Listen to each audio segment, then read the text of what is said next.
ये कहानी है विवेकानंद जी के जीवन की। एक बार की बात है, विवेकानंद जी भारत के पहले ऐसे योगी थे जो अमेरिका गए थे। उन दिनों विवेकानंद जी ने एक क्रांति सी ला दी थी। एक बार स्वामी विवेकानंद अमेरिका से लौटते समय वे एक जर्मन फिलॉसफर के पास मेहमान थे। भोजन के बाद वह एक स्टडी रूम में बैठकर चर्चा करने लगे। वहीं मेज पर एक साथ 700 पेज की बड़ी किताब रखी हुई थी और वह फिलॉसफर उस किताब की बहुत ही बड़ाई कर रहा था।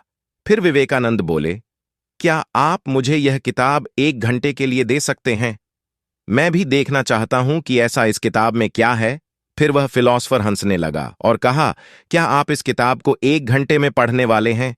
मैं तो इसको कई हफ्ते से पढ़ रहा हूं, लेकिन मैं इस किताब को समझ नहीं पा रहा हूं क्योंकि यह बहुत जटिल है। और वैसे भी यह किताब तो जर्मन भाषा में है और आपको तो यह भाषा आती भी नहीं है। इस 1 घंटे में आप क्या कर सकते हैं? फिर विवेकानंद जी ने कहा, आप जरा किताब तो दीजिए, किताब को देखकर बताता हूं कि क्या कर सकता हूं। तो फिर वह किताब उन्हें दे दी गई। उन्होंने उस किताब को अपने दोनों हाथों के बीच में पकड़ा और फिर आंखें बंद करके बैठ गए। और फिर 1 घंटे बाद किताब को वापस करते हुए स्वामी विवेकानंद जी ने कहा, इस किताब में इतना कुछ खास नहीं है। तो उस आदमी को लगा कि विवेकानंद के घमंड की तो हद ही हो गई। आपने उस किताब को खोला तक नहीं और आप उस किताब के बारे में कमेंट कर रहे हैं, जबकि आपको तो यह भाषा भी नहीं आती। और वह आदमी बुरी तरह से उनसे चिढ़ गया और बोला कि यह किस तरह की बकवास है। फिर विवेकानंद जी बोले कि आप मुझसे किताब के बारे में कुछ भी पूछ लीजिए और मैं आपको वह बताऊंगा। फिर उस आदमी ने पूछा कि पेज नंबर 633 में क्या लिखा है। और फिर स्वामी विवेकानंद जी ने किताब में लिखा एक एक शब्द बिल्कुल वैसा ही बता दिया। मतलब आप सिर्फ पेज का नंबर बोलिए, उस पेज पर लिखी एक एक बात को वह वर्ड टू वर्ड बता देंगे। और फिर वह आदमी बहुत ही आश्चर्यचकित हो गया कि आखिर ऐसा कैसे हो सकता है।